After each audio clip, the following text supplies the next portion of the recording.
Water management, science and technology और internal security. ठीक है, पेपर 4 जो होता है एक ही सब्जेक्ट होता है, एथिक्स होता है, एथिक्स, इंटीग्रिटी एंड एप्टीट्यूड। तो 4 पेपर जीएस का होता है, एक ऑप्शनल सब्जेक्ट लेना होता है जिसमें 2 पेपर होते हैं उसके। तो इनका जैसे पहला सवाल था ऑप्शनल, मैंने, और एक एसे होता है 250 नंबर का, उसमें 2 एसे लिखने होते हैं, 1000 से 1200 शब्दों में 2 एसे। इस पूरे एग्जाम को निकालने का मतलब रैंक आने का, एग्जाम निकालने में 3 बड़े-बड़े चीजों का रोल है, एसे, एथिक्स और ऑप्शनल। ऑप्शनल चूज करना बहुत इंपॉर्टेंट होता है। जैसे मैं आप लोग जैसे, अच्छा कितने लोगों की ऐसे सिविल सर्विसेज पार्ट 3 वाले कितने लोग हैं? अच्छा ज्यादातर पार्ट 3 कितने लोग हैं? ठीक है, तो आप लोग एक तरीके से 3 साल से कोई कोई विषय पढ़ रहे होंगे, राइट? तो उस विषय में थोड़ी समझ हो रही होगी। तो ऑप्शनल जो विषय होता है वो जो ग्रेजुएशन में जो ऑनर्स लेवल का जो सिलेबस होता है वो होता है, मतलब ग्रेजुएशन लेवल से थोड़ा ऊपर और मास्टर्स से थोड़ा नीचे। ये लोग पूछ लेते हैं एक्चुअली मास्टर्स लेवल वाले। तो ऑप्शनल का इतना बड़ा रोल है, इसको मैं ऐसे बताता हूँ बच्चों के सामने जो सिविल सर्विसेज की तैयारी करते हैं उनको, कि ऑप्शनल एक तरीके से शादी करने का समान है। क्योंकि ऑप्शनल में चयन पेपर्स में सबसे इंपॉर्टेंट चीज जो मैं बोलता हूँ, इंटरेस्ट। शादी उसी से करना चाहिए जिसमें इंटरेस्ट हो। क्योंकि 1 साल एग्जाम नहीं निकला, 2 साल नहीं निकला, किसी के साथ ऐसे मान लो कि किसी ऐसे व्यक्ति के साथ शादी कर लिया जिसके साथ इंटरेस्ट ही नहीं है, घर में जाओगे दोनों लड़ाई झगड़ा होते रहेगा, उससे लड़ रहे हैं उससे लड़ रहे हैं। 1 साल तो चलो चल जाएगा, मेरा एग्जाम देखो इतने लंबे साल का रोल रहा है। तो कोई भी से मान लो कि मैंने कोई ऐसा विषय चयन कर लो जिसमें मुझे, जैसे आपने कहा ना ऑप्शनल कौन सा ले, तो मैं कोई ऐसा विषय चयन कर लो जिसमें मुझे इंटरेस्ट नहीं है। फिजिक्स पढ़ रहे हैं, फिजिक्स में इंटरेस्ट नहीं है, जियोलॉजी पढ़ रहे हैं, जियोलॉजी में इंटरेस्ट नहीं है, बॉटनी में इंटरेस्ट नहीं है, तो वो विषय ले लेंगे तो अपने पैर के साथ, मतलब अपने जीवन के साथ खिलवाड़ करना हो गया ना। तो ऑप्शनल चूज करते समय जो भी कोई भी विषय, देखो आपको अभी तक जो कॉलेज लेवल की पढ़ाई जो सीरियसली से करते हैं, कई सारे लोग फर्स्ट अटेम्प्ट में क्लियर करते हैं। क्यों करते हैं? तो उनको पेरेंट्स, उनके सीनियर ऐसा बताते जाते हैं कि कॉलेज में जो पढ़ रहे हो उसको यूपीएससी के सिलेबस के हिसाब से इंटीग्रेट करो। तो कई सारे लोग उस हिसाब से ग्रेजुएशन के सब्जेक्ट ले लेते हैं। अगर मुझे पता होता है कि मुझे ज्योग्राफी लेना है तो मैं ज्योग्राफी सब्जेक्ट ले लेता ग्रेजुएशन में, या मुझे पता होता है कि अगर जाके सिविल सर्विस देना है तो फिजिक्स लेके और इंग्लिश इतनी अच्छी मजबूत कर लेता कि इंग्लिश में लिखता, समझ लो, क्योंकि फिजिक्स हिंदी में लिखना उतना मेरे लिए थोड़ा टफ था। अब एक्सीलरेशन को हिंदी में त्वरण होता है ना, अब त्वरण सोचना पड़ रहा है, एक्सीलरेशन होता है, पढ़ा एक्सीलरेशन है, तो साइंस सब्जेक्ट की अपनी चीजें होती हैं। तो इसलिए पहला तो इंटरेस्ट हुआ, जैसा आपने कहा। दूसरा रिसोर्स अवेलेबिलिटी। तो रिसोर्स आज के जमाने में ज्यादातर सब्जेक्ट में उपलब्ध है, जब तक कि बहुत ही ज्यादा कुछ। अब हिंदी मीडियम एक एंथ्रोपोलॉजी सब्जेक्ट होता है, अभी बीच में ट्रेंड चल रहा था कि कोई एंथ्रोपोलॉजी लेके बहुत सक्सेसफुल हो जा रहा था, तो कई सारे हिंदी वाले लोग एंथ्रोपोलॉजी ले लिया, उसमें मटेरियल नहीं है, तो पढ़िएगा कहाँ से? मटेरियल नहीं है, टीचर नहीं है। तो रिसोर्स वगैरह आपको चाहिए, गाइडेंस चाहिए। कभी कभी इमोशनल डिसीजन लेके लोग रॉन्ग सब्जेक्ट ले लेते हैं। जैसे कई सारे लोगों को, मैं अपने सर्कल के लोगों को जानता हूँ, बहुत ही टैलेंटेड लोग हैं, यूपीएससी की तैयारी कर रहे हैं, 3-4 बार से मेंस दे रहे हैं, लेकिन क्या होता है कि उनका ऑप्शनल में नंबर नहीं। मैं जीवन में पहली बार पॉलिटिकल साइंस इंटरनेशनल रिलेशन पढ़ा, बस 6-7 महीना पढ़ा, और मुझे वैसे लोगों से ज्यादा अच्छा नंबर आया जो पॉलिटिकल साइंस के टीचर हैं, पॉलिटिकल साइंस डीयू में पढ़ा रहे हैं। क्यों? क्योंकि मेरी समझ क्लियर थी कि मैं पढ़ किस ले रहा हूँ। देखो यूपीएससी करने कोई जा रहा है तो मैं नहीं कह रहा कि जो प्रोफेसर से उनका ये नहीं, वो तो अपने विषय के एक्सपर्ट है ना, और यूपीएससी विषय के एक्सपर्ट नहीं मांग रही है ना। मैं जनरल स्टडी, अब चलो ऑप्शन में डिटेल मांगा जाता है, लेकिन स्टिल यूपीएससी एक जनरलिस्ट का एग्जाम ले रही है। आईएएस क्या होता है? जनरलिस्ट होता है। आज के डेट में शिक्षा विभाग में, कल के डेट में स्वास्थ्य विभाग में, समाज कल्याण, किसी भी विभाग में जा सकता है। तो उसको डीप नॉलेज की जगह इंटेलिजेंस प्लस जितना हम चाह रहे हैं वो चाहिए होता है। तो अगर मैं कोई विषय पढ़ रहा हूँ या कोई भी चीज, मैंने बलिंगा जो काम कर रहा है उसका आउटपुट देखिए। अगर मैं पॉलिटिकल साइंस इंटरनेशनल रिलेशन पढ़ा, पीएसआईआर करते हैं उसको, पीएसआईआर पढ़ा, तो मुझे क्लियर था कि एग्जाम निकालने के लिए पढ़ रहा है। अब कई सारे लोग विषय, मतलब मुझसे नहीं कोई पूछता, इनफैक्ट वो जो मेरे मित्र हैं वो बड़ा गुस्सा भी हुए कि अरे यार तुम्हारा निकल गया। हम लोग ड्यू में एक चाय का दुकान है उधर ड्यू के बीच वाले रास्ता से, आपने देखा होगा सुदामा चाय दुकान, बड़ा फेमस चाय दुकान है उसका। तो सुदामा चाय दुकान में बैठे हुए थे हम लोग, और वो इनफैक्ट एकदम बोले कि क्या जमाना है यूपीएससी का, तुम जैसा विद्यार्थी पीएसआईआर में इतना नंबर ले आया, क्या आता है तुमको? हमारी बात तो सही है, नहीं कुछ नहीं आता है, लेकिन यूपीएससी को जब चाहिए तो उतना लिख दिया हमने। अब मुझे जैसे जस्टिस करके एक चैप्टर है न्याय, अन्याय में जॉन रॉल्स को मान लो कि पढ़ना है, तो अब यूपीएससी ने दिया कि जस्टिस में जॉन रॉल्स पढ़ना है। जॉन रॉल्स का एक कम्युनिटेरियन क्रिटिक पढ़ना है, मतलब कि समुदायवादियों द्वारा आलोचना की जाती है जॉन रॉल्स की। जॉन रॉल्स ने बहुत सारी चीजें, नाम सुने होंगे कुछ लोग, अगर आप लोग नहीं जानते हो कोई बात नहीं। तो मेरे लिए जॉन रॉल्स पहली बार था जीवन में, जैसे आप पहले बार जॉन रोज का नाम सुन रहे होंगे, एक मैकियावेली है, पहली बार आपको मैकियावेली का नाम सुन रहे होंगे। ऐसे दुनिया के बड़े बड़े पॉलिटिकल थिंकर्स हैं। जैसे भारत में चाणक्य है ना, वैसे दुनिया में चाणक्य टाइप का कोई व्यक्ति है तो मैकियावेली को माना जाता है। इनफैक्ट मैकियावेली को वेस्ट का चाणक्य कहा जाता है, चाणक्य को इंडिया का मैकियावेली के लोग कहते हैं। तो मेरे लिए विषय नया था, हर दिन मैं नया चीज पढ़ा ऑलरेडी। उस विषय को 5 साल में, ग्रेजुएशन में 3 साल पढ़ा, मास्टर्स में, पीएचडी में हमने 3-4 साल पढ़ा हुआ, उस विषय को पढ़ा रहे इतने साल से। तो मेरा तो नॉलेज सच में उनके सामने कुछ नहीं था। तो ऑक्सफोर्ड विषय चेंज करने में नॉलेज का तो कोई रोल ही नहीं होता है। रोल है कि यूपीएससी पूछना क्या चाह रही है, और पूछना जो चीज पूछना चाह रहे हो तभी अच्छे से बता पाओगे जब उस विषय में इंटरेस्ट रहेगा।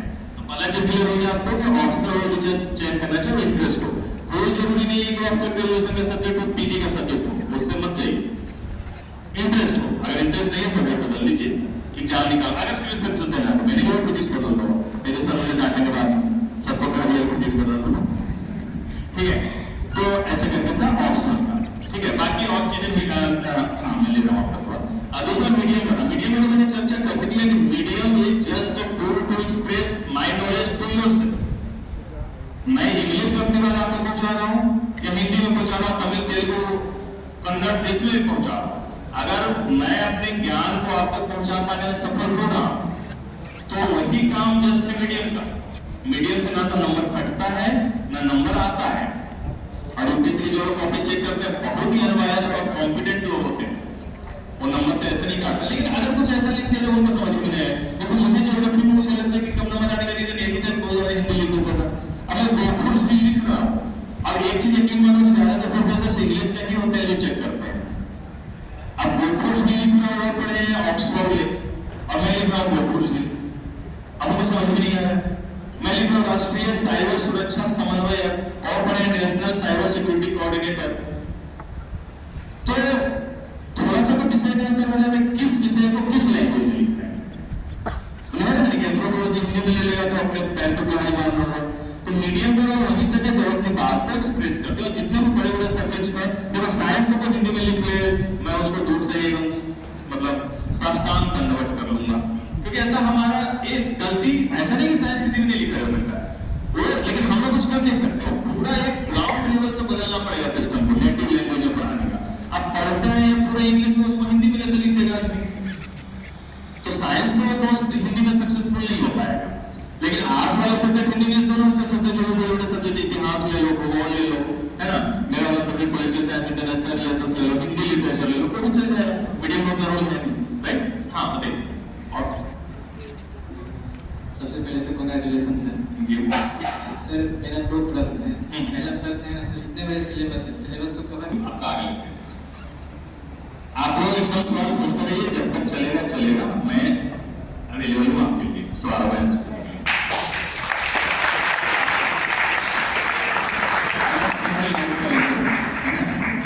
देखिए रिवीजन की वजह से उन्होंने काफी अच्छा बात बोला है। नॉट ओनली सिविल सर्विसेज में जो भी चीज आप पढ़ रहे हैं ना, उसमें रिवीजन का सबसे इंपॉर्टेंट रोल है। मैं पूरे एग्जाम में आगे इनफैक्ट में रिवीजन स्ट्रेटजी आपको बताने वाला था इसमें, कि पूरे एग्जाम में अगर किसी एक वजह से मेरा एग्जाम निकला है तो रिवीजन स्ट्रेटजी की वजह से निकला है, क्योंकि इतना लेंथी सिलेबस है और उस सिलेबस में अगर कोई एक चीज मायने रखता है तो रिवीजन ही रखता है। यूपीएससी में मैंने बोला ना, लगभग 11 से 12 विषय तो आपको जनरल स्टडीज में हो गए, एक आपका अपना ऑप्शनल विषय हो गया, हिंदी इंग्लिश अलग से पढ़ना है, सीसेट अलग से पढ़ना है, करंट अफेयर्स अलग से पढ़ना है, पेपर अलग से पढ़ना है, मंथली मैगजीन अलग से पढ़नी है। सोचो कितने सारे विषय हैं, कैसे कवर हो पाएगा? एक विषय यहाँ नहीं पढ़ा जा रहा 3 साल में, 10-12 विषय पढ़ने हैं। तो पूरी तैयारी के दौरान ये चीज आप अपने अभी के समय में भी लागू कर सकते हैं, जो आप ग्रेजुएशन कर रहे हैं उसमें भी, कि पढ़ने से ज्यादा इंपॉर्टेंट है उसको 2 से 3 बार रिवाइज करना। आप आज कोई चीज पढ़ें और अगर 2 दिन के अंदर उसका 1 से 2 रिवीजन ना हो तो आप यकीन मानो कि 99% चीजें भूल जाओगे आप। तो पूरे एग्जाम में मैंने पहले कहा था कि 12 से 13 महीना मैंने इनको जो भी लोग निकालता हूँ सब तपस्वी वाला जीवन जीते हैं। तपस्वी वाला जीवन करने का सेंस क्या, अगर एक रिवीजन शेड्यूल बना लिया, मैंने अपना टाइम शेड्यूल अगर बताऊँ आपको, तो मैं जितना देर नहीं पढ़ा, मतलब मैं बहुत ज्यादा देर नहीं पढ़ पाता था। कई साल में 12-13 घंटा पढ़ता, लेकिन मेरी अपनी पढ़ाई 6-7 घंटे से ज्यादा नहीं हो पाती थी। लेकिन अगर मैं पढ़ रहा हूँ तो पढ़ रहा हूँ, दुनिया इधर के उधर हो जाएगी, मैं यहाँ पढ़ रहा हूँ तो पढ़ रहा हूँ, दिमाग मेरा ना तो मोबाइल, सबसे बड़ा एक डिस्ट्रक्शन के कारण मोबाइल को या तो मैं फेंकने नहीं बोल रहा इंटरनेट पे जाना बहुत सारा चीज सर्च करो, लेकिन कई बार उसको एयरप्लेन मोड में रख, दुनिया जहां में क्या चल रहा है, क्या स्टेटस कौन लगा रहा है, यही वो सब बहुत डिस्ट्रक्शन के कारण कौन आ गया, आप अभी दिमाग लगा रहे थे आइंस्टीन में फोन आ गया, सॉलिड स्टेट पढ़ रहे हैं फोन आ गया, क्या कैसे दिमाग लगेगा। तो रिवीजन शेड्यूल में ऐसे बनाता था कि आज जो चीज पढ़ा उसका मतलब पढ़ने का टाइम मेरा 70 से 80% भी था, 20 से 30% रिवीजन का टाइम था मेरा। कहने का मतलब कि अगर मैं 8 घंटा पढ़ रहा हूँ तो पढ़ूंगा 6 घंटा 2 घंटा रिवाइज करूंगा। कैसे रिवाइज करता था, तो जो चीज भी पढ़ा इधर कहीं क्लास किया या कोई नोट्स पढ़ रहा हूँ, एनसीईआरटी पढ़ रहा हूँ, लक्ष्मीकांत पढ़ रहा हूँ पॉलिटी के लिए, तो पेन और हाइलाइटर लेकर बैठता था, पेन से अंडरलाइन करते जाता था, हाइलाइटर से हाईलाइट किया उसको, और मान लो कि कोई विषय 3 घंटा पढ़ा तो 3 घंटा पढ़ने के बाद उसी दिन सोने से पहले उस विषय को 1 घंटा रिवाइज जरूर थी। जैसे मैंने बोला ना 8 घंटा पढ़ रहे हो तो 6 घंटा पढ़ना, 2 घंटा रिवीजन करना, तो 6 घंटा जो भी चीज पढ़ा है उसको लगभग 1.5 घंटे में पूरा फिर से देख जाता था, ऐसे रिवाइज करता था, और जो कल पढ़ा था उसको भी फिर रिवाइज करता था, तो 24 घंटे में 2 ईयर का रिवीजन हो जाता था। फिर वीक में 6 दिन ऐसे प्रोसेस ले जाता था, 7वां दिन पूरा का पूरा रिवाइज करता था, फिर से तीसरा रिवीजन जो 6 दिन में पढ़ा है तो उसमें 6 से 7 घंटा मुझे लगता था 7वां दिन, जिसमें पूरा विषय को तीसरा रिवीजन किया। तो ये 3 ईयर का रिवीजन कंटिन्यूअस 1 साल चला, 12-13 महीने, और एग्जाम का जब अंतिम 2 महीना आता है तो प्रीलिम्स का या मेंस का, जैसे कि आपको पता होगा प्रीलिम्स होता है जनरली मई में होता है, जैसे इस बार 26 मई के आसपास है, और प्रीलिम्स के बाद 3 महीने का गैप मिलता है मेंस के लिए, जो कि बहुत कम होता है, और मेंस के 3-4 महीने के बाद इंटरव्यू होता है। तो फिर जब प्रीलिम्स का 2 महीना आता है, अंतिम 2 महीने में कुछ भी नया नहीं पढ़ना होता है, वो जो भी 1 साल से आप पढ़ रहे हैं 11-12 महीने से, उसको फिर से 3-4 रिवीजन करना होता है। तो मैंने कम से कम जो भी 1 साल में पढ़ा उसको 6 से 7 रिवाइज किया, इस तरीके से स्ट्रेटजी बना के, और इतने अच्छे तरीके से रिवीजन हो जाता है, जैसे देखो जितनी बार रिवाइज करोगे उतनी बार समय कम होते जाता है। जिस चीज को पढ़ने में आज 1 घंटा लगा, अगर उसको कल उस चीज को पढ़िएगा तो कम से कम 45 मिनट लगेगा, परसों पढ़िएगा तो 30 मिनट लगेगा, चौथी बार पढ़िएगा तो 15 मिनट लगेगा। तो मैं एग्जाम का अंतिम दिन में पूरे विषय जो 1 साल में पढ़ा था उसको 1 दिन में रिवाइज किया हूँ, 6वां या 7वां रिवीजन। तो इस तरीके से रिवीजन का तो बहुत बड़ा रोल है रिवीजन का। दूसरा क्या आपने पूछा था रिवीजन के अलावा? हाँ, इंटरव्यू के लिए। इंटरव्यू में मैं यहीं पे अगर बता दूं, बहुत अच्छी बात है कि आप लोग पूछ रहे हैं, यहाँ पर मैंने सारी चीजें कवर कर दी थी, कम से कम 5 से 6 रिवीजन मांगता है, और इनफैक्ट बहुत अच्छी बात है कि अगर आप अपनी ग्रेजुएशन में स्ट्रेटजी अपना रहे हो, कई सारे लोग करते हैं ग्रेजुएशन को उतना सीरियसली लेते नहीं है, टू बी वेरी फ्रैंक, मैं भी उतना नहीं लिया था, कभी लिया तो बहुत अच्छा करता था, लेकिन आपको कभी लग जाता है कि 13 क्वेश्चन रख लो 6 क्वेश्चन आ जाएगा माइंड में, कभी ऐसा मिलता है ना, बाहर हो सोगराज पद पे किताब हो, उसमें पता होता है कि 13 वही रख लो, 14 सवाल रख लो, उसमें 5 सवाल आएगा, ये अभी भी शायद यही पैटर्न होता होगा शायद, पर ऐसे कुछ हासिल नहीं होगा। देखो आपको अभी से अगर आप रिवाइज करने वाला स्ट्रेटजी ले आएगा तो जीवन में जिस भी साइंस फील्ड में जाओ या सिविल सर्विसेज में जाओ, कंपटीशन एग्जाम में जाओ, आप सक्सेसफुल हो जाओ। तो रिवीजन ऐसे मैंने बता दिया आपको। दूसरा ये कुछ जो इंटरव्यू इन्होंने पूछा था, मैं बना के लाया, बहुत अच्छी बात है कि आप लोग खुद ही पूछ रहे हैं, जो मैं बना के लाया था। मैं अपना एक्सपीरियंस भी बताया था एक बार इंटरव्यू का, यहाँ पर फिर से बता देता हूँ। इंटरव्यू में देखिए यूपीएससी ने ऐसा करके कुछ सिलेबस दिया जो कि आपको दिख नहीं रहा होगा, मैं आपको बता के देता हूँ कि इंटरव्यू जो यूपीएससी का इंटरव्यू पीसीएस वगैरह जो होता है ना, बीपीएससी, यूपीएससी, इसमें जमीन आसमान का अंतर होता है। यूपीएससी का इंटरव्यू मतलब मेरा 176 नंबर आए 250 में, डिसेंट नंबर है, 275 में डिसेंट नंबर है। कई सारे लोगों के 200 भी आते हैं, 200 204 हाईएस्ट आ जाते हैं लोगों के, कई सारे लोगों के 120 130 भी आते हैं, इनफैक्ट कई सारे लोगों को 60-65 नंबर भी आता है इंटरव्यू में। तो मैंने पहले बोला था कि आपको सीसेट इथिक्स ऐसे ऑप्शनल है, चौथे इंटरव्यू में बोलना पड़ेगा, ये एग्जाम निकालने का बड़ा रोल अदा करता है। और इंटरव्यू की तैयारी को 1-2 दिन का परिणाम नहीं होता है, इंटरव्यू आपको पूरे व्यक्तित्व का सूचक होता है कि आपने अभी तक के जीवन में कैसे किया। यूपीएससी का इंटरव्यू बोल रहा हूँ, कोई और चीज का नहीं बोल रहा हूँ, हर चीज के इंटरव्यू का अपना अलग अलग एक पैमाना होता है, अलग अलग डिमांड होता है। मैं यूपीएससी के इंटरव्यू की बात करूँ, उसमें नॉलेज का टेस्ट नहीं होता। यूपीएससी ने लिख दिया कि हम आपके नॉलेज को मेंस में चेक कर चुके हैं, हम आपके मेंटल कैलिबर को चेक करेंगे, हम आपके प्रेजेंस ऑफ माइंड को चेक करेंगे, हम आपके सोशल ट्रेट्स को चेक करेंगे, ऐसे करके बहुत सारे पैरामीटर्स उन्होंने इसमें दिए, राइट। तो इंटरव्यू जैसे मैंने बोला फिजिक्स वाला तो बता दिया आपको, अपना एक एक्सपीरियंस बता देता हूँ, आपको मजा भी आएगा।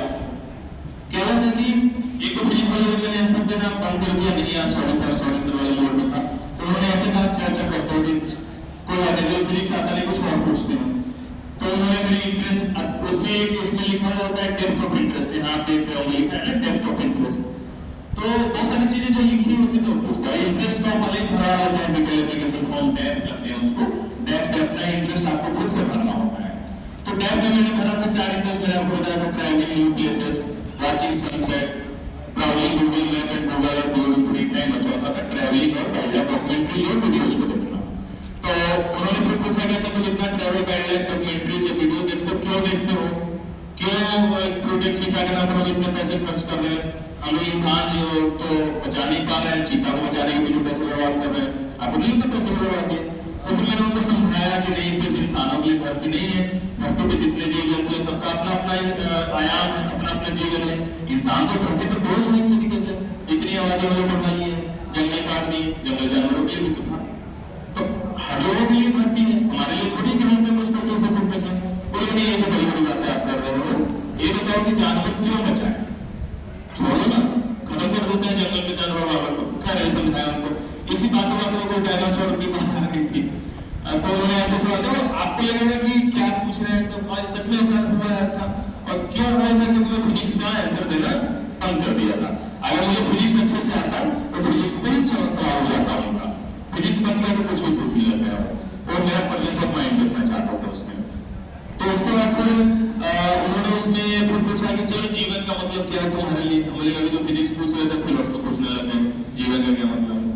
मैंने समझाया जीवन का मतलब, तो ऐसे करके संतुष्ट नहीं हुए, बहुत चेहरा गंदा सा चेहरा बना के सोचो आपके सामने 5 लोग ऐसे बैठे हुए, आप स्माइल करके उनसे बात करो सर सर, और वो उनको लग रहा है कि डंडा रहता मारू खा उनको इस अवस्था में थे। तो उन्होंने फिर दूसरी लेडी मेंबर थी, मैम थी, उनको दिया कि मैम आप पूछिए मेरे से, तो मुझे देखना था देखिए।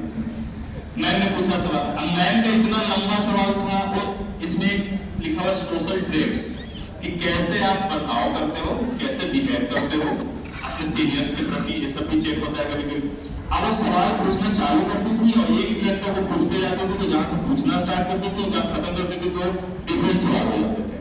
तो एक दो बार तो मैंने आंसर दिया, तीसरी बार मैंने पूछ दिया कि मैं पहले वाले का आंसर करूँ या दूसरे वाले का, अब पूछना क्या चाह रहे हो लंबा सवाल। अब उन्होंने कहा मैं बोथ आर द सेम, अब यहाँ पर देखो सोशल ट्रेट्स चेक हो रहा है। अगर मैं बोल देता कि मैम नहीं दोनों अलग सवाल है, तो कभी कभी सीनियर की बातें मान भी लेनी चाहिए, चुप हो जाओ, वो बोल रहे हैं एक सवाल है तो मान लेते हैं एक सवाल। तो ऐसे करके दूसरा 2 नंबर वो भी बहुत सेटिस्फाइड नहीं थी, बहुत ज्यादा वो भी कि जैसे बहुत सारे सवाल उन्होंने डिजिटल पेमेंट से पूछे थे, भुगतान जो होता है ना डिजिटल पेमेंट्स गेटवे से पूछा, उन्होंने एमएसएमई सेक्टर से पूछा, जीएस के सब विषय पढ़िएगा, पर मैं उनके हिसाब से अच्छा आंसर नहीं दे पाया। अब गया 3 नंबर हो चुके थे, चौथे नंबर के पास गया, वो देख रहे, अब देखो मेरा इंटरव्यू लगभग 60% टाइम हो चुका है, लगभग 25 से 30 मिनट इंटरव्यू चलता है यूपीएससी का, 20 से लेकर 30 मिनट बीच में वेरी करता है, तो 60% टाइम हो चुका था। 5 नंबर में से 3 नंबर हो चुके थे, तीनों ही सेटिस्फाइड नहीं थे, स्टिल मेरे कितने अच्छे नंबर आए। तो चौथा नंबर के पास गया, उन्होंने सब्जेक्ट से नहीं पूछा, उसमें एक लिखा हुआ है डेप्थ ऑफ इंटरेस्ट, तो उन्होंने बोला कि अच्छा से आपने लिखा है ट्रैवलिंग न्यू प्लेसेस। अरे देखो कहीं भी पढ़ने वाला सवाल पूछ रहे हो, और वो सारे लोग पढ़ने वाले फिजिक्स पूछ ही रहे थे, फिजिक्स में हमने आंसर नहीं किया। तो जैसा आपने कहा ना कि इंटरव्यू की तैयारी कैसे करते हैं, इंटरव्यू की तैयारी नॉलेज का टेस्ट नहीं होता है, वो आपके पूरे व्यक्तित्व सूचक होते हैं सारे पैरामीटर्स पे, क्योंकि यूपीएससी की नोटिफिकेशन में दिख जाए आप कैसे बोल रहे हो, कैसे बिहेव कर रहे हो, कैसे उठ रहे हो, बैठ रहे हो, ये भी तो चीजें देखी जाती होंगी ना। उन्होंने मुझसे पूछा कि सबसे लेटेस्ट कहाँ घूमने गए थे, तो मैंने पूछ हुआ, ये हो यही तो चाह रहे थे पूछो। मैं उसे बीच में गोमू गया था पैदल, गोमू आप लोग जानते हैं जहाँ से भागीरथी गंगा नदी के जो एक शाखा है भागीरथी, मतलब मेन जो शाखा वही है भागीरथी, गोमू ग्लेशियर से निकलती है। भारत का दूसरा सबसे बड़ा ग्लेशियर है आपका सियाचिन, उत्तराखंड में उत्तरकाशी जिले में पड़ती है, बहुत ऊपर चाइना बॉर्डर के पास है। तो मुझे घूमने का बहुत शौक है, कहीं भी निकल जाता हूँ झोला उठाकर। तो ऐसे ही मैं निकल गया था गंगोत्री, और गंगोत्री से 22 किलोमीटर पैदल हिमालय में ट्रैकिंग करके गोमू था, और 22 किलोमीटर मतलब 44 किलोमीटर का ट्रैकिंग 3 दिन में किया था मैंने। तो मैंने उन्हें बोला कि सर मैं गोमू नहीं गया था, तब लोगों में इंटरेस्ट जागा, अच्छा तो कुछ तो कर रहा है, फिजिक्स वाला नहीं दिया था, तुम घूम तो रहा है कम से कम। तो जो मेंबर हो जो बहुत सेटिस्फाइड नहीं थे, उनको भी आशा जगह थोड़ा सा कुछ कुछ तो है इस लड़के में। मैंने पूछा कि अच्छा गोमुख चले गए तुम यहाँ से, गोमुख में क्या देखा, हमने उनको पूरा बताया, लिखा हुआ है डेप्थ ऑफ इंटरेस्ट। तो डेप्थ में क्या होता है कि जो भी चीज देखा है बताना पड़ता है। तो डेप्थ मैंने बताया कि सर हिमालय ग्लेशियर कैसे पीक होगा, वो बताया मैंने उनको। कैसे बताया ग्रोथ बनाम जैसे डेवलपमेंट बनाम ग्रोथ, मतलब जो ग्रोथ बनाम इन्वायरमेंट का डिबेट है कि हिमालय क्षेत्र में हमको विकास करना चाहिए, जैसे हिमालय टूट रहा है। आप देखिएगा कहीं भी आपदा की है, कितनी आपदाएं आ रही हिमालय में, और वो आपदा पूरी तरीके से जैसे अभी वाली में जो बाढ़ आई, दिल्ली में बाढ़ आई है, वही पानी बहते हुए जो गंगा में बाढ़ आया यमुना में, उसके पूरा जैसे हिमालय क्षेत्र में बहुत तेज वर्षा थी। एक बार तपोवन नाम का जगह था, वहां पर एक बांध टूट गया था एनटीपीसी का, तो उसमें कई सारे लोग मारे गए थे। तो तरह की आपदा आप लोगों को पता ही है, केदारनाथ वाली सारी आपदा हुई थी। तो ये सारे डिबेट होता है। गंगोत्री 4 धाम में आता है, उनका महत्व रिलीजियस महत्व होता है, मैंने बहुत सारी चीजों को बताया। बहुत खुश हुए, बोले अच्छा मतलब देख के आए अच्छे से, हमें और कैसा झूठ थोड़ी है। फिर उन्होंने कहा कि कैसे गए थे शशि, तो हम पूरा बताने लगे उनको कि दिल्ली में सर वहां से मैं अपने रूम से कैब लिया और कश्मीरी गेट पहुंचा। कश्मीरी गेट से बोली तो ऐसे बोली कि ऐसे नहीं पूछ रहा हूँ कि कैसे गए, मतलब आगे कहाँ से कैसे गए थे। गंगोत्री तक सब लोग जाते हैं। गंगोत्री एक रिलीजियस प्लेस है, 4 धाम यात्रा में आता है। वहां से 22 किलोमीटर ऊपर पहाड़ों में पड़ता है, जो कि बहुत कम लोग जा पाते हैं, बहुत दुर्गम यात्रा है। उन्होंने पूछा कि तुम चले कैसे गए, और चले गए तो अकेले कैसे चले गए। अरे सर की तैयारी, आपने पूछा कि तैयारी कैसे हुई, इसकी तैयारी क्या करें, ये तो आपकी पर्सनालिटी का पार्ट है, और आपकी पर्सनालिटी पर आपका ही कमांड है।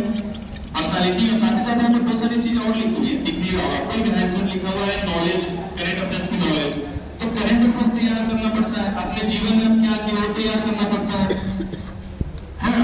इनमें किसी बीच में उन्होंने ये बोला ना कि जैसे मुझे पूछे कि अकेले कैसे चले गए, तो मैंने कहा कि सर मेरे अंदर करेज समझ लो साहस है, इसलिए अकेले चला गया। तो उन्होंने कहा कि तो मेरे अंदर साहस नहीं है। बोले कि मैं भी जाना चाहता था, एक समय गोमुख नहीं जा पा रहा, तो क्या करना चाह रहा हूँ, मेरे अंदर साहस नहीं है। तो 2 चीजें हो सकती थी, या तो बोले था कि सर साहस है, या फिर किसी वजह से आप नहीं जा पा रहा, और दूसरा सवाल बोले नहीं सर साहस नहीं है। तो मैंने दोनों रास्ता नहीं चुना। मैंने कहा कि सर मैं आपको व्यक्तिगत रूप से नहीं जानता हूँ, इसलिए मेरे लिए कह पाना मुश्किल है कि आप साहस है या नहीं है आप में, लेकिन सामान्यतः सारे व्यक्तियों में साहस होता है। हो सकता है कोई ऐसी वजह रही होगी जिस वजह से आप नहीं जा पाए। तो देखो कितना स्मार्ट आंसर हुआ। मैं उनको नहीं बोला कि आप साहसी हो सकता है कि सच में डरपोक हो, इसलिए नहीं जा पा रहे। मैं तो कोशिश कर रहा हूँ, अब भाई मैं चला गया 44 में, मैं अकेला गया। एक्चुअली उन्होंने इसलिए साहस का सवाल पूछा ना, उन्होंने पूछा कि कितने लोगों के साथ गए थे, तो मैंने कहा कि सर कोई नहीं, बस 100 गया था मैं। बोले 100 कैसे चले गए 44 किलोमीटर, डर नहीं लगा आपको, उतना ऊंचा उच्च हिमालय क्षेत्र है, पहाड़ जंगल, खतरनाक रास्ता। बोले नहीं सर मेरे अंदर करेज, तब करेज की बात आई। तो बोले कि मैं भी गोमुख जाना चाहता था, नहीं जा पा रहा हूँ, तो तुम कह रहे हो करेज। मैंने बोला कि सर आप करेज है या नहीं मुझे क्या पता, मैं तो जानते नहीं व्यक्तिगत तौर पर। तो ये स्मार्ट आंसर हुआ, कोई इसमें एक चीज लिखा हुआ उसकी चेक हो रही, ठीक है। तो इंटरव्यू जो आपने पूछा ना, इंटरव्यू की तैयारी कुछ होती नहीं है आपको, हाँ, लेकिन एक चीज है कि जैसे सबसे पहले मैंने ये पूछा था कि 2014 में मास्टर्स किया, 2023 आ गया, क्या कर रहे थे। तो एक तो अपने जीवन का पूरा रिकॉर्ड है, उस पर काउंटर सवाल हो सकते हैं। आप कहाँ से हो, मैं जहानाबाद से हूँ, तो नाम जहानाबाद क्यों पड़ा, तो मैंने इसकी तैयारी की थी कि चलो एक बहन थी औरंगजेब की जहानारा, वो वहाँ पे उसने मंदिर स्थापित की थी, इसमें काल पड़ा था। जहानाबाद में क्या रिलीजियस महत्व है, तो बानावर की बात हो सकती थी, बराबर की गुफाएं हैं, बराबर की गुफाएं की बात होती तो वहाँ जीवक संप्रदाय का आया था, उसकी बात हो सकती थी। भगवान बुद्ध खा रहे थे कि नहीं खा रहे थे, अशोक का बनाया सबसे पुराना वहाँ पर गुफाएं हैं। तो ऐसा करके आपको अपने जीवन से थोड़ा हर फैक्टर को 6-7 लेयर तक तोड़ना पड़ता है सवाल से। एक तो दूसरा आपका अपना एक आदमी विषय होता है, और तीसरा आपके इंटरेस्ट और परचेस ऑफ माइंड होता है। तो ऐसे इंटरव्यू होती है, ठीक है। और सवाल, हाँ, बस पढ़ना इस पूरे तैयारी का सबसे इम्पोर्टेंट पार्ट है। इनफैक्ट तैयारी में नहीं, ऐसे भी न्यूज़पेपर पढ़ना चाहिए। आप न्यूज़पेपर पढ़िए, प्रतिदिन पढ़िए। कौन सा न्यूज़पेपर पढ़ना है आप पे डिपेंड करता है। सिविल सर्विसेज की आप तैयारी करना चाहते हो तो 2 न्यूज़पेपर सबसे इम्पोर्टेंट है। पहला दैनिक जागरण का एक राष्ट्रीय संस्करण आता है, जो कि पटना से नहीं मिलता होगा, ऑनलाइन मिलता है, ऑनलाइन पीडीएफ में मिल जाता है। और दूसरा द हिंदू, आप हिंदी में समझ लो दैनिक जागरण पढ़िए, इंग्लिश में समझ लो द हिंदू पढ़िए। बट कोई भी न्यूज़पेपर पढ़ना इम्पोर्टेंट नहीं होता है, ठीक है। करता है इसको। अगर मैं निबंध वाले पार्ट पे अगर आऊँ तो निबंध में जैसे एक चीज होता है कि निबंध 250 नंबर का होता है, ठीक है। निबंध में क्या होता है ना कि अगर आप जो निबंध का सवाल पूछे तो आप थोड़ा बहुत जानते हो सिविल सर्विसेज के बारे में, शायद इसलिए पूछते हैं। निबंध किसी भी पार्ट को एक ही टॉपिक पे बड़ा डिटेल में उसमें लिखना होता है। तो निबंध मैंने अलग से कोई तैयारी की नहीं थी, उसको बस तोड़ा था टुकड़ों में। इस बार का निबंध जो मैंने लिखा था, एक टॉपिक ये था कि छप्पर मरम्मत करने का सबसे सही समय कब होता है, जब धूप खिली हुई। एक टॉपिक ये था। तो और दूसरा टॉपिक ये था कि जहाज बंदरगाह पे तो सबसे सुरक्षित होता है, अगर बंदा उसके लिए बना नहीं होता है। तो निबंध की तैयारी करते समय उसको डिफरेंट डायमेंशंस को तोड़ना पड़ता है, उसमें काउंटर क्वेश्चन को खुद जनरेट करना पड़ता है, ठीक है। इनफैक्ट मैं डिटेल में यहाँ नहीं बात करूँगा, कुछ पढ़ा हुआ है, आप यूट्यूब पे देख लीजिए, मेरा भी पढ़ा हुआ लंबा चौड़ा। मैं यही बोलना चाहूँगा, जीएस इसके अच्छे से तैयार हो जाती है ना, तो निबंध ऑटोमेटिक उसका सही होगा। मेरे निबंध में 132 नंबर है और अच्छा नंबर है, इनफैक्ट 133 नंबर है। रैंक 1 जो आई है उनका 132 नंबर है, हालांकि निबंध में सबसे हाईएस्ट 149 नंबर पर गया है, बट स्टिल डिसेंट नंबर, ठीक है। और कोई सेकंड ईयर में, जैसे कि फर्स्ट ईयर में थी, तो फर्स्ट ईयर सेकंड ईयर में जो लोग हैं, अगर कोई तैयारी करना चाहता तो कैसे करें। मैं बोलूंगा कि अगर first year second year 2 year वाले लोग सिर्फ एनसीईआरटी पढ़ने का बहुत अच्छे से ध्यान दीजिए, खास करके ज्योग्राफी की एनसीईआरटी 11 वाली 2 एनसीईआरटी होती है, एक है भौतिक भूगोल को नोट से ध्यान, उसमें इंग्लिश नहीं आता है, बेसिक प्रिंसिपल्स ऑफ मतलब फिजिकल ज्योग्राफी। दूसरा है भारत का भौतिक भूगोल, ये दोनों पढ़ना इंपॉर्टेंट होता है। हिस्ट्री में एनसीईआरटी जो है 11th और 12th दोनों वाली पढ़ना इंपॉर्टेंट है। दोनों आपके हिस्ट्री में मध्यकालीन भारत, आधुनिक भारत, प्राचीन भारत, तीनों इंपॉर्टेंट है। तो एनसीईआरटी हो गया। सोशियोलॉजी की एक एनसीईआरटी आती है जिसमें सोसाइटी के लिए बहुत अच्छी समझ बनती है। चौथा पॉलिटिकल साइंस, मतलब जितने भी 11th में 4 सब्जेक्ट की एनसीईआरटी पढ़नी चाहिए। पॉलिटिकल साइंस वाली एनसीईआरटी, उसमें राजनीतिक सिद्धांत दिया हुआ है, उसमें आपको समझाया है जैसे सिविल सर्विसेज बन के आप सिविल सर्वेंट बन के आप करना क्या चाहते हो। भारतीय संविधान जो बना है, तो संविधान की एक प्रस्तावना लिखी गई है कि हम भारत के लोग, भारत के नागरिकों को क्या क्या देना चाहते हैं और भारत को कैसा बनाना चाहते हैं, है ना। तो उसमें न्याय की बात की गई है, समानता, स्वतंत्रता, बंधुत्व, तो वो सब चैप्टर समझाया गया एनसीईआरटी की 11th वाली में। तो पॉलिटिकल साइंस वाली एनसीईआरटी 11th वाली, खास करके संविधान निर्माण और राजनीतिक दो एनसीईआरटी हो गई। इतिहास की 3 एनसीईआरटी मैंने बोला, प्राचीन भारत, मध्यकालीन भारत और ये भारत। ज्योग्राफी वाली 2 एनसीईआरटी मैंने बोला, सोशियोलॉजी की 1 एनसीईआरटी मैंने बोला। ये 4 एनसीईआरटी पढ़िए और उसके साथ साथ अपना साइंस बहुत मजबूत रखिए। देखिए साइंस का बहुत फायदा मिलता है, एक साइंस टेक करके सब्जेक्ट ग्रुप पेपर काटने में, उसमें फायदा मिलता है। प्रीलिम्स में साइंस टेक से अच्छा सवाल आता है, उसमें फायदा मिलता है। तो अपने सब्जेक्ट को मजबूत करिए और एक 4-5 एनसीईआरटी पढ़िए। आगे फर्स्ट सेकंड ईयर में इतना ही करना इंपॉर्टेंट है, आगे थर्ड ईयर में जाएगा तो फुल फ्लेज तैयारी को प्रारंभ कर सकते हैं। बिल्कुल कहीं से भी जब लोग एग्जाम निकालते हैं, और आज के डिजिटल एज में ऐसा हो गया था, मैं जब गया था तो उसमें डिजिटल जमाना नहीं था। मतलब आज तो हर चीज अवेलेबल है, मेरे खुद भी 80 से करीब यूट्यूब पे डाले हुए कम से कम 6-7-8 मेरे अपने 2-3 घंटे के लेक्चर्स पड़े हुए हैं डिफरेंट। जैसे आपने निबंध की बात की, उस पर अच्छे से आप देख लेना। एक निबंध का मैंने सेशन लिया है, तो विजनस करके एक चैनल उस पर आया हुआ, उसमें हिंदी में अंतिम 1.5 घंटा मैंने समझाया दोनों निबंध को कि मैंने कैसे लिखा था। तो उस समय इंटरनेट नहीं था, उस समय डाटा था भी तो 300 रुपये में 1 GB डाटा था, तो अफोर्ड भी नहीं कर सकता था देखना। तो दिल्ली जाना इंपॉर्टेंट नहीं है इसके। और इनफैक्ट हर साल आप कई सारे ऐसे लोगों को देखिएगा कि अलग अलग तरीके से, जैसे एक साल एक गार्ड करके एक गार्ड थे, सिक्योरिटी गार्ड ऐसा इसका था, वो यूपीएससी एग्जाम निकाला था। तो देश के किसी भी कोने में रहकर एग्जाम आप निकाल सकते हैं। पटना से नहीं सारे लोग निकाले, आपके पटना से एक रैंक 48 या समथिंग है वो निकाले हैं, रैंक और 2-4 लोग सिर्फ पटना ही रहे हैं ऑलवेज। तो दिल्ली जाना इंपॉर्टेंट नहीं, आज के डेट में बस रिसोर्स वगैरह इंपॉर्टेंट है कि ये चीज पढ़ना है तो पढ़ना है। तो रिसोर्स और गाइडेंस अगर कहीं से मिल जाए, और आज के डिजिटल जमाने में आपको मिल जाएगा, तो कहीं से कर सकते हैं। हाँ, लंबी जर्नी में सही बात होने लगा कि जैसा प्रतिदिन मुझे डिमोटिवेशन, स्ट्रेस, एंजाइटी, फेलियर, बहुत सारी चीजें, खास करके दूसरे बार जब मैं तैयारी करने बैठा था तो और आई, मुझे लगा कि मुझसे हो नहीं पाएगा। कई सारे लोग 8-10 घंटा 12 घंटा पढ़ रहे हैं, यंग एज वाले लोग हैं, मैं कोई चीज पढ़ने बैठ रहा हूँ। अब जैसे जैसे उम्र बढ़ती है ना, आपको रट्टा मारने की क्षमता घटने लग जाती है, आपको कंसंट्रेट होकर पढ़ना बहुत चाहिए। जैसे मैं जैसे सोशल मीडिया पे भी रहता था और एग्जाम के 3 महीने में वैसे उसको पढ़ लिया था। कैसा सोशल मीडिया पे भी आगे हम बात करेंगे कि सोशल मीडिया का यूटिलाइजेशन आज के जमाने में कैसे करना चाहिए। सोशल मीडिया इंटरनेट, जैसे एक सवाल भी क्वेश्चन पीरियड में बोल दिया था कि सोशल मीडिया अंतर्निहित रूप से ऐसा करके कुछ सवाल पूछा था कि सेल्फिश मीडिया में है। मैं यहाँ कहना चाहता हूँ कि हमें सोशल मीडिया पर हो, कोई यहाँ घूम रहा है, कोई बाहर घूम रहा है, कि इसकी शादी हो रही है, उसकी शादी हो रही है, पेरेंट्स बोल रहे हैं तुम तो अपना जीवन ही बर्बाद करो, कुछ नहीं तो पढ़ो बच्चे। अलग अलग सवाल होते हैं, कुछ तो कर लो, आगे घर में खेती कर लो। मेरे पेरेंट्स ने ऐसा कभी नहीं बोला, लेकिन लोगों के होते हैं ऐसे, क्या कर रहे हैं इनमें लड़कियों के तो और होते हैं, क्योंकि एक लड़कों को तो फिर भी लिबर्टी मिल जाती है, सोसाइटी बहुत ही पेट्रियार्कल है। और वही सेम चीज लड़कियों को अपनी लिबर्टी नहीं मिल पाती है, 2-3-4 साल के बाद हो सकता है कि उनकी अपनी शादी करवा दी जाती है, तो उनको रैंक 2 जो एक बार अनु कुमारी आई थी यहाँ से 2 साल पहले, एक रैंक 2 अनु कुमारी करके आई थी, ऑल इंडिया रैंक 2, वो शादी के 8 साल के बाद उसने एग्जाम निकाला और रैंक 2 लाई, तैयारी पूरा छोड़ चुकी थी, उसका एक बेबी था, स्टिल उसने पूरा तैयारी किया। लेकिन जैसे मैंने बोला था कि 12 से 13 महीने तपस्या वाला जीवन जीना होता है, तो जीना होता है। तो इस पूरे जर्नी में कई बार ऐसा हुआ, कई बार इनफैक्ट कई दिन ऐसा हुआ कि नहीं हो पाएगा मेरे से, किताब बंद करके छोड़ दिया कि चलो कुछ नहीं हो पा रहा है, बैठ के ऐसा स्ट्रेस हो रहा है, फेलियर का बहुत हो रहा है, एंजाइटी हो रही है, डिप्रेशन आ रहा है कि नहीं कर पाएंगे। आपको भी होगा, जो भी एग्जाम की तैयारी करते हो आप हर क्षण कभी फेस करोगे स्ट्रेस, एंजाइटी, सारी चीजें। लेकिन जब भी वो स्ट्रेस, एंजाइटी, फेलियर, डिप्रेशन आए ना, तो आंख बंद करो।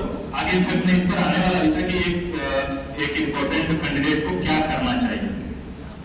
आंख बंद करो, सोचो कि पूरा जर्नी स्टार्ट क्यों हुआ था। जैसे मैं यूपीएससी की तैयारी करने, जब भी मुझे फेलियर का बहुत आता था तो मैं आंख बंद करता था और ड्रीम करता था, सपने देखता था। इस एग्जाम में सपने देखना बहुत जरूरी है, खासकर यूपीएससी में।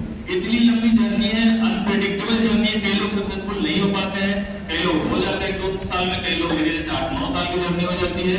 कोई एकदम 100% श्योरिटी से नहीं कह सकते कि आपका एग्जाम निकल जाएगा। और उसके चक्कर में अगर मुंह पे बारह बना के तैयारी करते रहोगे, चेहरा ऐसे, कई लोग इतनी तैयारी में इतने ज्यादा स्ट्रेस ले लेते हैं कि जीवन का आनंद लेना भूल जाते हैं। जीवन है ना, जीवन में एक उद्देश्य थोड़ी है, कुछ और कर लेंगे। तो ड्रीम करना पड़ता है कि हम पूरी जर्नी स्टार्ट क्यों हुई थी, इतना बड़ा जो तामझाम स्टार्ट हुआ कि यूपीएससी करके क्यों स्टार्ट हुआ।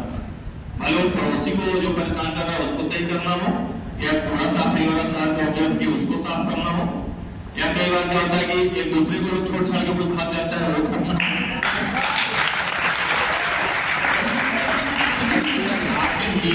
आपके निजी जीवन से कोई चीज हो सकती है। कैसे लोग हैं निजी तौर पर, 2-4 ऐसे लोगों को जानता हूँ कि बॉयफ्रेंड छोड़ के भाग गया, गर्लफ्रेंड छोड़ के भाग गई, तो छोड़ के तू इंतकाम देखी, इसके लिए कर रहे हैं। कई लोग परिवार वाले तकलीफ दे रहे हैं, कई लोग गाँव परिवार समाज तकलीफ दे रहा है तो परिवार के लिए कर रहे हैं, कई लोग देश के लिए कर रहे हैं, कई लोग समाज के लिए कर रहे हैं, कई लोग पद के लिए कर रहे हैं, कई लोग प्रतिष्ठा के लिए कर रहे हैं, कुछ लोग पैसे के लिए भी करते हैं। लेकिन मैं बोलूँगा पैसे के लिए मत करना, कोई भी चीज के लिए करो, लेकिन पैसे के लिए ड्रीम मत करना कि मैं आईएएस बन जाऊंगा, इतना पैसे कर लूंगा। एक दिन में पकड़ा जरूर जाओगे, और नहीं भी पकड़ा जाओगे पैसे का उपभोग नहीं कर पाओगे। क्या 500-600 करोड़ किसी के पकड़ा जाए आईएएस में, क्या फायदा हुआ? आपकी बनी बनाई इतनी मेहनत गई चौपट हो, आपको पैसे ही कमाना है, मुझे प्राइवेट सेक्टर में कंपनी खड़ी करो अपनी। मैं इनफैक्ट ये भी था बीच में कि मैं कुछ नहीं कर पाया तो अपनी एक लंबी कंपनी खड़ी करूंगा। और इनफैक्ट जो मुझे करीबी लोग जानते हैं, दिल्ली में कई सारे टीचर्स हैं, अभी मेरा एक था भी, तो उन्होंने यही परिचय कराते स्टार्ट किया था। तो जब भी फेलियर स्ट्रेस का फ्रंट हो रहा है तो सोचो कि हमें पूरा तामझाम स्टार्ट क्यों हो रहा है, ड्रीम किया करो, सपने देखना करो कि हम आईआईटी निकाल लेंगे तो क्या कर लेंगे, आईएएस निकाल लेंगे तो क्या कर लेंगे, मेडिकल निकाल लेंगे तो क्या कर लेंगे, जो भी अपने सपने हो, रेलवे निकाल लेंगे तो क्या कर लेंगे, है ना। तो जो भी आप उस सपने से देखिएगा ना, 10 मिनट आंख बंद कीजिएगा, वो सपने देखिएगा तो आपके अंदर कुछ पॉजिटिव हार्मोन्स रिलीज होते हैं, आपके अंदर पॉजिटिविटी है। और पॉजिटिविटी पर ज्यादा सपने मत देखने लग जाना, पता चले दिन भर सपने ही देख रहे, पूरा होने वाला काम होने का। 10-15 मिनट आंख बंद करो, सोचो फ्यूचर की बात करें, मेरा एग्जाम निकल गया तो क्या कर सकते हैं जीवन में, कितना अच्छा जीवन सुख में हो जाएगा, आपको खुद ब खुद पॉजिटिविटी आ जाएगी। तो मैं भी इसी फेलियर, स्ट्रेस, एंजाइटी से आगे बढ़ा हूँ, और मेरे में और बहुत ज्यादा आ रहा है। ये ऐसे किया ड्रीम करके, ड्रीम।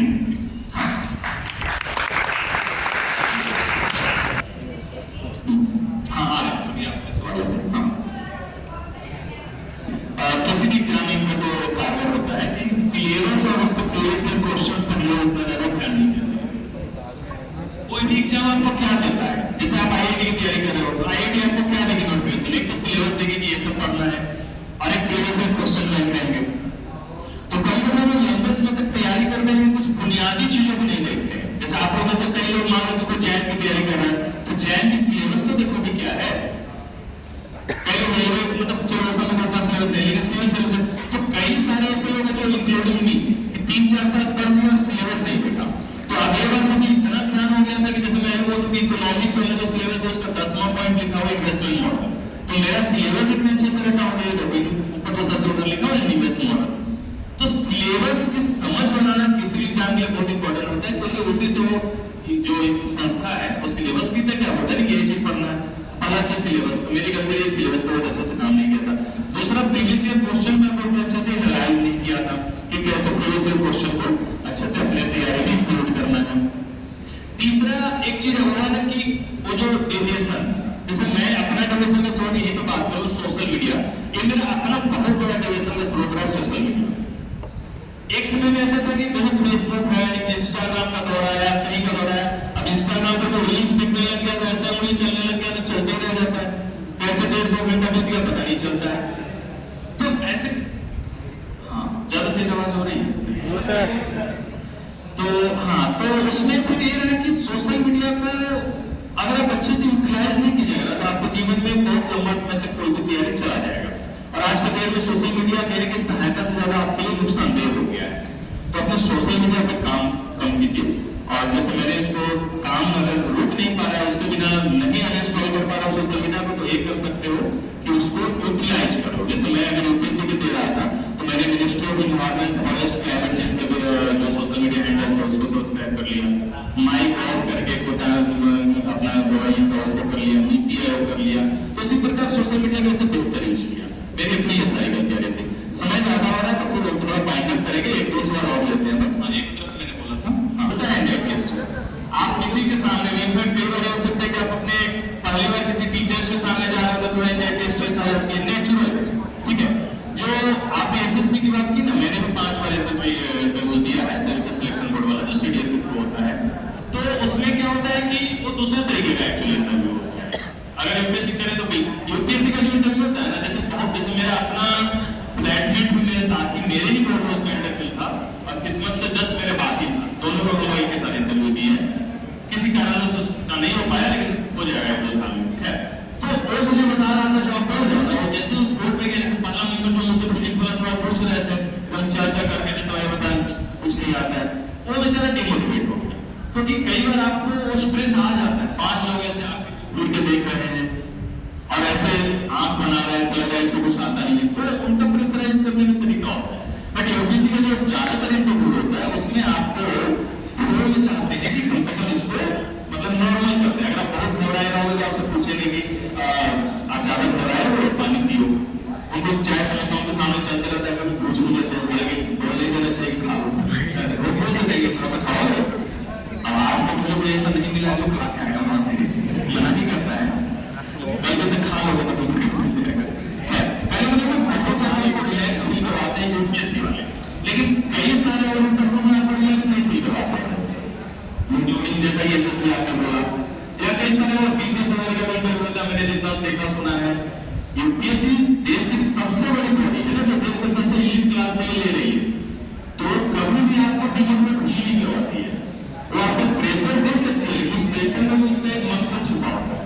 तो अगर मुझसे यूपीएससी का पूछो तो जो भी जैसे किसी की आवाज लड़खड़ाने लग जाती है, होता है कि किसी बड़े इंसान से बात करो तो आवाज लड़खड़ाने लग जाती है, या आपको किसी को माइक देने बुलाया या फिर आपको बात करो तो आवाज लड़खड़ाने लग जाए, तो होता है नेचुरल। उसको दूर करने का सबसे बेस्ट तरीका है कि 4-5 लोगों के सामने बोला, अपने फ्रेंड सर्कल में बोला, कुछ भी बोला, नेता बनो, मैं बोलने का बहुत पहले समझ जब तक बोलोगे नहीं कैसे बोलना दूर कर पाओगे, राइट। एक तरीका है बोलना। काफी ज्यादा बड़ा दायरा वाला सवाल है, इसका कोई एक आंसर नहीं हो सकता है। तो इस मेरे रिजेक्शन गलत कारण हो सकते हैं, आपके रिजेक्शन गलत कारण हो सकते हैं, इनके रिजेक्शन गलत कारण हो सकते हैं। तो सेल्फ एनालिसिस करने का सबसे बेहतर तरीका है खुद जाके एनालाइज करो, उसमें कोई और एनालाइज नहीं कर पाएगा आपको अच्छे से। आप अगर आपको असफलता हासिल हुई है तो आप ही दूर कर सकते हो उसको कि क्यों असफलता हासिल हुई है, क्या जिस तरीके का डिमांड है एग्जाम का हमने उसको पूरा किया कि नहीं किया, हमको जितना मेहनत रिक्वायर्ड था उतना हमने पूरा। ज्यादातर समय हमें खुद की गलती पता होती है क्या एग्जाम इतना डिमांड कर, मान लो कि कोई एग्जाम 6 घंटा पढ़ना डिमांड कर, आप 6 घंटा पढ़ नहीं रहे तो आप नहीं पढ़ रहे तो पूरे देश में से कोई एक ऐसा व्यक्ति होगा जो आपकी जगह 6 की जगह 8 घंटा पढ़ रहा होगा। तो आज के दौर में कंपटीशन बहुत ज्यादा टफ हो गया है और अगर आप कई बार फेलियर सफलता हासिल कर रही तो खुद ही एनालाइज कीजिए, सबसे बेहतर तरीका है, ठीक है। जैसा कि टिप्पू सर बोल रहे समय हो गया तो एक सवाल लास्ट लेते हैं, नहीं कर रहे हो बीच में फिर लग रहा है कि इसकी जगह कुछ और कर ले वो ज्यादा बढ़िया है, इस तरीके से डेविएशन वाली बात है।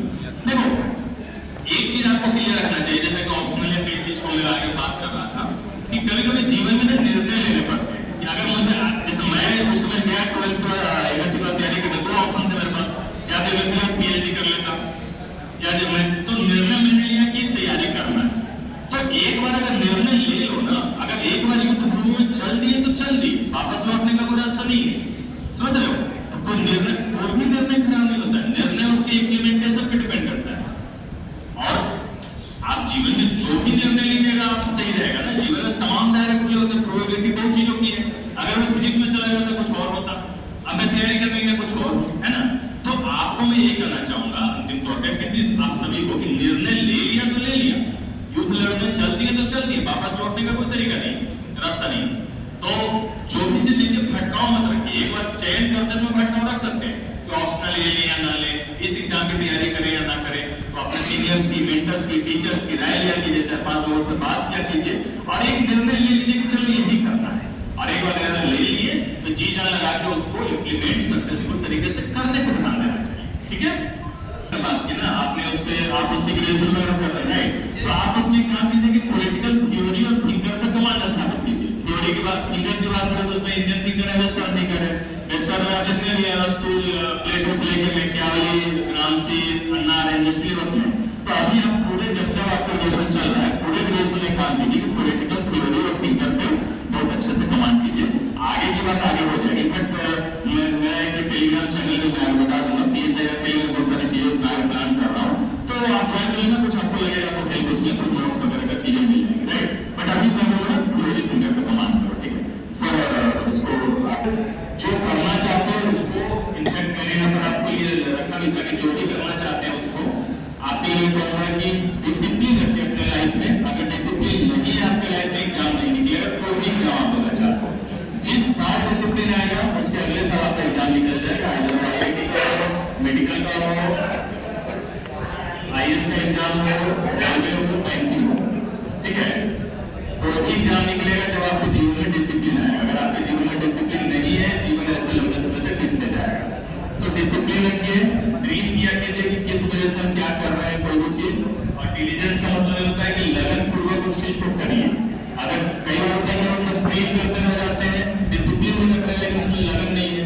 लगन करने का मतलब कि डिमांड कर रहा है कि हमको ये 4 विषय पढ़ने हैं, उसमें 4 पुस्तकें पढ़नी है, नहीं पढ़ पा रहे हैं। तो ये 4 चीज मैं वैसे आपको मैसेज देना चाहता हूँ, आप इस पर काम कीजिए। आगे भी आप मुझसे कोई भी सवाल इनफैक्ट समय की कमी की वजह से अगर नहीं ले पाया तो मेल ID मेरा है, आप मुझे मेल ID पे सवाल भेज देना। हो सकता है मैं 1, 2, 4, 5, 10 दिन तक ना दूं ऐसा, लेकिन मैं उसको दूंगा, भले 1 महीने 1.5 महीने में दूं। बहुत बिजी अभी आने वाला समय में लाइफ अभी जैसे ट्रेनिंग स्टार्ट हो जाएगी 10-15 दिन के बाद, तो मैं मेल ID पे दूंगा। टेलीग्राम चैनल है, उसमें जनरली PSI रिलेटेड या कुछ और चीजें मैं शेयर आप लोग को ये करता रहूंगा। तो ये तरीके से भी आप अपने सवाल पूछ सकते हो।